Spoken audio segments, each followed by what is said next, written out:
Bonjour et bienvenue dans cette nouvelle chronique, la chronique immobilière, la toute première sur notre radio. Et pour ce premier épisode, j'ai le plaisir de recevoir Morgane Talon, conseillère immobilier du réseau Safety dans le Val-de-Marne. Morgane, bonjour. Bonjour. Et Morgane, alors on va parler un petit peu de toi, de comment, voilà, de comment ça fonctionne pour toi l'immobilier dans le Val-de-Marne. Tout d'abord, est-ce que tu peux te présenter un petit peu pour les auditeurs qui ne te connaissent pas? Oui, bien sûr. Donc moi, je suis Morgane, j'ai 33 ans. Je suis arrivée dans l'immobilier du coup suite à une reconversion professionnelle, puisque je n'étais pas du tout dans le milieu auparavant. Je travaillais dans un cabinet d'expertise en assurance et j'ai eu le plaisir de faire ta rencontre quand je visitais pour acheter mon premier bien. Et voilà, c'est une rencontre du coup qui a pour le coup changé ma vie et qui m'a amenée sur les bancs de l'immobilier dans le Val-de-Marne. D'accord. Alors oui, c'est vrai qu'on s'est rencontrés. Je me rappelle, c'était à une fête des voisins aussi. On avait parlé de ça. Exactement, C'était à la fête des voisins. Et on avait parlé de ce que tu te sentais pas bien dans ton métier d'avant. exactement. Et on avait commencé un petit peu à parler de l'immobilier en général. Et effectivement, tu nous as rejoints dans le réseau. Et depuis, bien, tu performes, hein. Je crois qu'il n'y a pas d'autre mot. Tu es reconnu dans le réseau aujourd'hui. Oui, et puis oui, c'est une reconversion professionnelle qui est réussie, puisque bientôt ça fera déjà 7 ans, mine de rien, que j'ai rejoint le réseau. Et effectivement, on est sur une reconversion réussie avec un changement de vie réussi également, puisque voilà, c'est quelque chose qui me plaît et dans lequel je m'épanouis à 200%. Bah écoute, moi je suis super content de ton changement de vie. Voilà, tu as l'air épanouie, heureuse, et en plus, bah, ça marche, quoi. Donc c'est génial. Et moi, je suis très très fier de ta réussite. Vraiment, c'est un super beau parcours. Alors, Merci. bon, aujourd'hui, tu sais que bah, l'immobilier en France, ça a pris un méchant coup de frein pour tout le monde. Oui, oui, Les premiers temps où ça a été difficile, c'était intéressant de voir qu'il y avait encore quelques confrères à nous, d'autres réseaux, le plus souvent qui fanfaronnaient. Non, non, moi, il n'y a pas de problème. Mais si, en fait, tout le monde a souffert de cette crise immobilière qu'on est en train de vivre. complètement. Qu'est-ce que tu observes, toi, actuellement, sur ton secteur à Maison Alfort? Là, pour l'instant, sur Maison Alfort, ça reste de manière générale assez calme. On voit qu'il y a un petit peu de recherche, mais on a aussi eu une augmentation des prix tellement forte après le Covid que bon, le temps que tout ça se rétablisse, c'est un petit peu long. Donc on a des personnes qui aimeraient lancer des projets, mais en même temps les prix n'ont pas baissé comme ils l'ont espéré.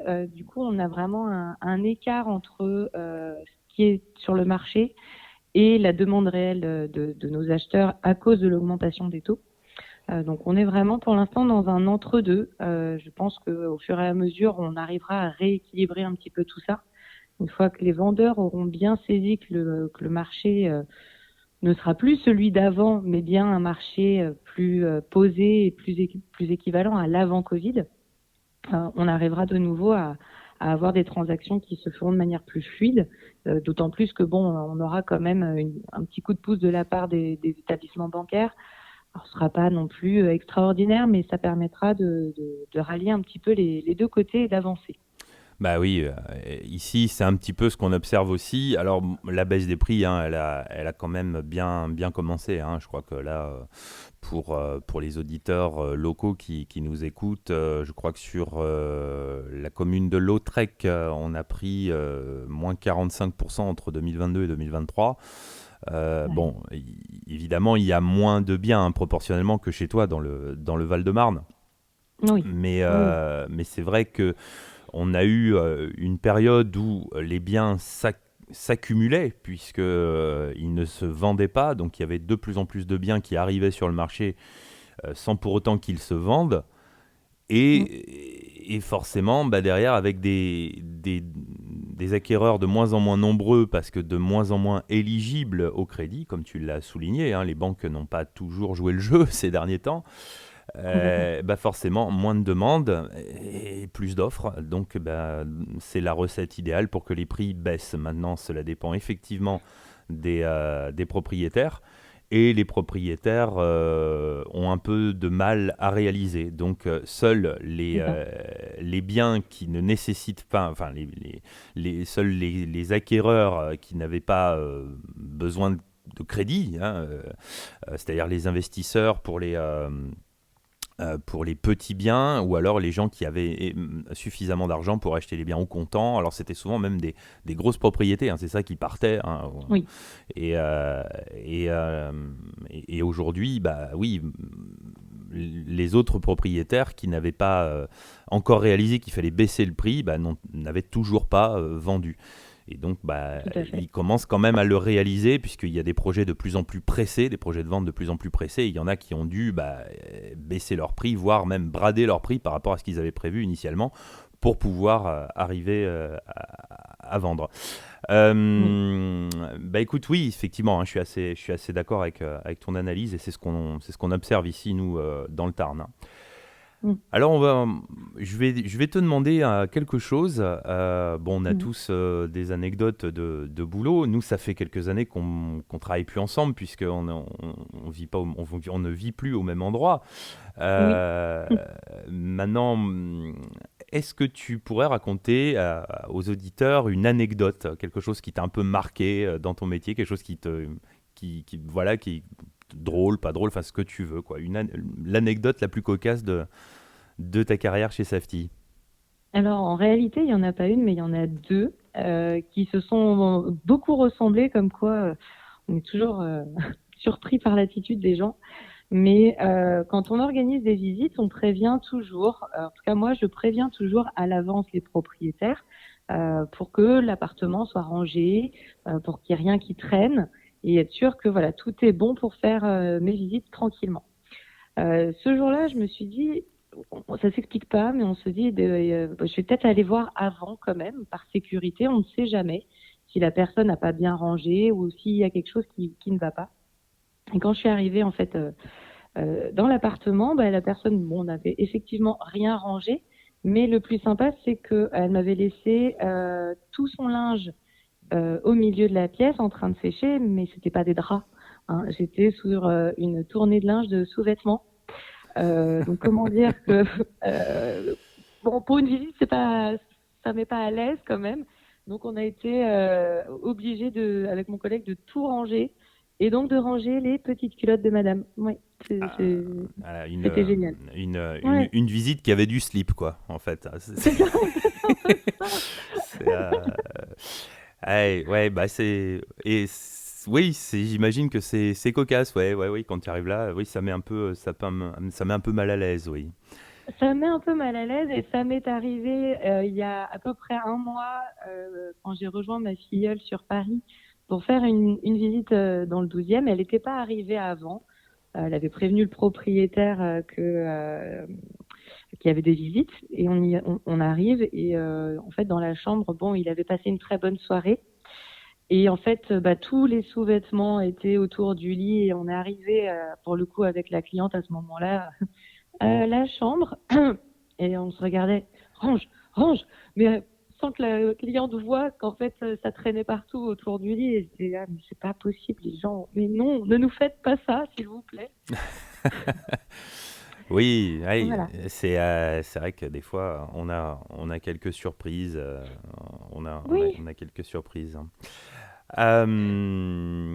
Eh ben, c'est très bien. Alors, on va poursuivre sur quelque chose, et on terminera presque avec ça. oui, Aujourd'hui, et c'est vrai que Safety nous aide beaucoup de ce côté-là, c'est qu'on essaye d'être à la pointe, au maximum à la pointe. Et aujourd'hui, il y a un outil enfin des outils qui marchent plutôt bien, c'est tout ce qui est numérique. Et oui, toi, tu communiques énormément sur les réseaux sociaux. tout à fait. Tout à fait. Moi, c'est vrai que, alors c'est quelque chose que j'ai appris à faire hein, aussi, parce que je le maîtrisais pas très très bien au démarrage. Mais maintenant, je fais en sorte de publier quotidiennement, par exemple, sur Facebook, sur ce que je vais faire au niveau de mon travail, sur les biens que je vais rentrer, sur les offres reçues. Et puis, je mélange aussi avec mon rôle de maman, puisque du coup, voilà, je suis bien implantée sur la ville. J'utilise les infrastructures aussi de la ville. Donc, si je peux donner des infos sur ce qui se passe, bah, j'en profite à ce moment-là.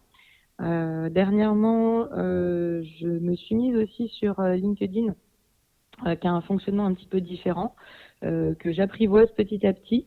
Mais c'est vrai que du coup, le fait d'être vu sur l'ensemble des réseaux comme ça, que ce soit Facebook, LinkedIn, Instagram, bon, mine de rien, les gens nous repèrent, nous recommandent, et en fait, on agrandit de plus en plus notre réseau grâce à ça.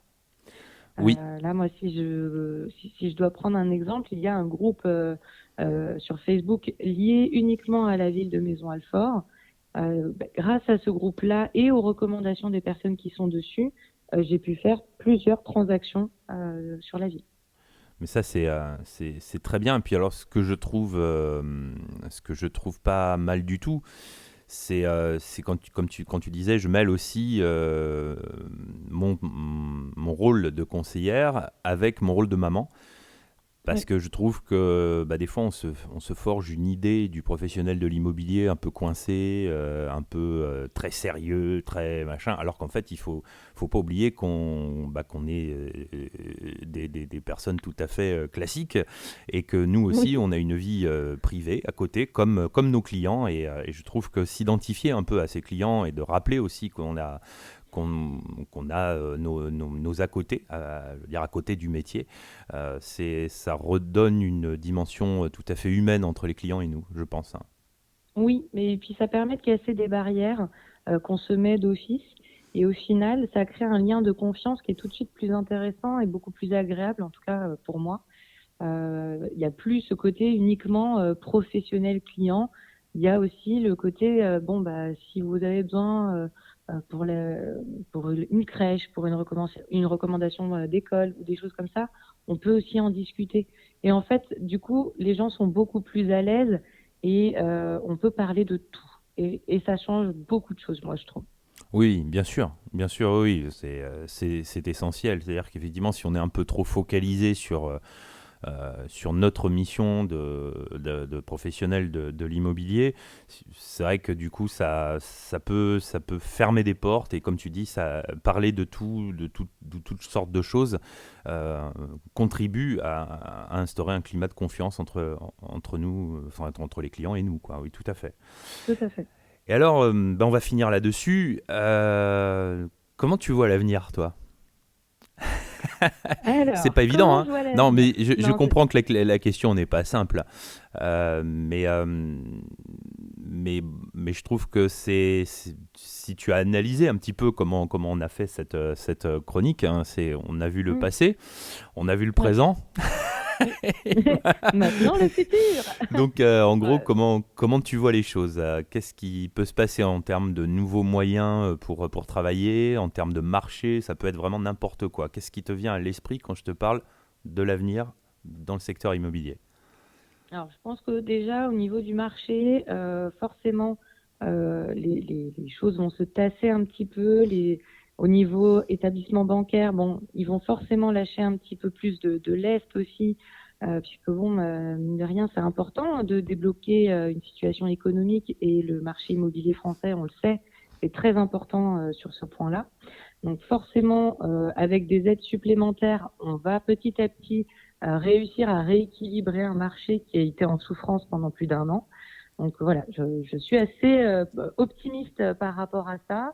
Je pense aussi que au niveau des moyens qui sont mis en place, en plus des réseaux sociaux, maintenant il y a un vrai engouement sur toute la partie intelligence artificielle. Donc à voir. J'avoue que je suis pas la plus performante à ce niveau-là, mais je vais me former dessus parce que ça peut nous aider sur pas mal de choses, ne serait-ce que sur les comptes rendus qu'on peut faire beaucoup plus rapidement pour nos clients, nous aider sur la rédaction de textes aussi qui peuvent être parfois un petit peu plus pertinents. Donc voilà, il y a des pistes qui sont à explorer. et que je vais explorer de toute manière, puisqu'il faut toujours se former et je pense que ce sera utile en fonction des clients qu'on va rencontrer. Oui, d'ailleurs, moi, c'est une des choses que j'apprécie beaucoup hein, chez Safety, c'est qu'on ne se contente pas de ce qu'on a, jamais. C'est-à-dire que Jamais. Safety essaye sans cesse de trouver des outils supplémentaires, d'améliorer nos performances techniques. Et ça fait partie des choses que j'aime beaucoup dans le réseau, quoi. Oui, et puis ils nous mettent à disposition les formations sur tous les différents sujets aussi, ne serait-ce que pour l'intelligence artificielle, le fait aussi qu'on s'ouvre sur d'autres domaines comme la gestion locative. Donc c'est vrai qu'au moins on va sur des terrains qui sont différents mais toujours accompagnés. Ouais, ouais, ouais, tout à fait, ouais. Et alors là, actuellement, je t'ai appelé, tu es dans le local que tu as ouvert à Alfortville, hein, c'est bien ça. Tout, tout à fait, tout à fait. Donc que tu as ouvert avec Michael. Ouais, que j'ai ouvert avec Mickaël Guimin et Elisabeth de Souza, qui sont mes collègues du coup sur le Val-de-Marne.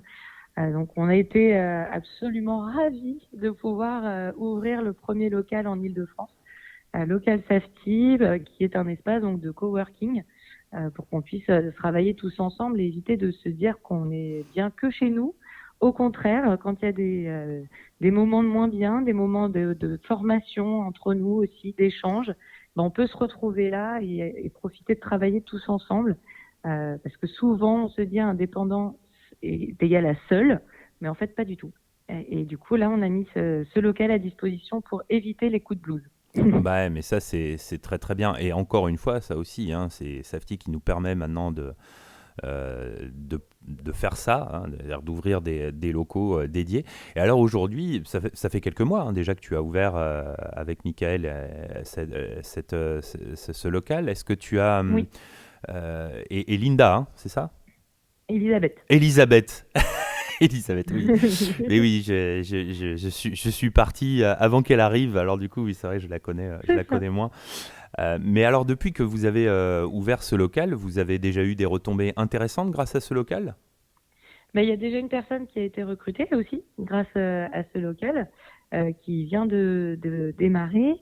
On a pu faire des formations sur des thèmes très variés avec l'intervention de notaires, l'intervention de diagnostiqueurs. On en a une qui est prévue prochainement avec le courtier justement pour parler du marché actuel et des tendances à venir. Donc c'est vrai que ça permet vraiment d'avoir des échanges supplémentaires en dehors de tout ce qui est déjà mis à disposition avec Safety, hein. Ça nous permet vraiment voilà, d'avoir une continuité sur le fait qu'il y a toujours des choses à voir tous ensemble, il y a toujours des réunions à prévoir sur tout ce qu'on a pu rentrer aussi comme bien là, ces derniers temps.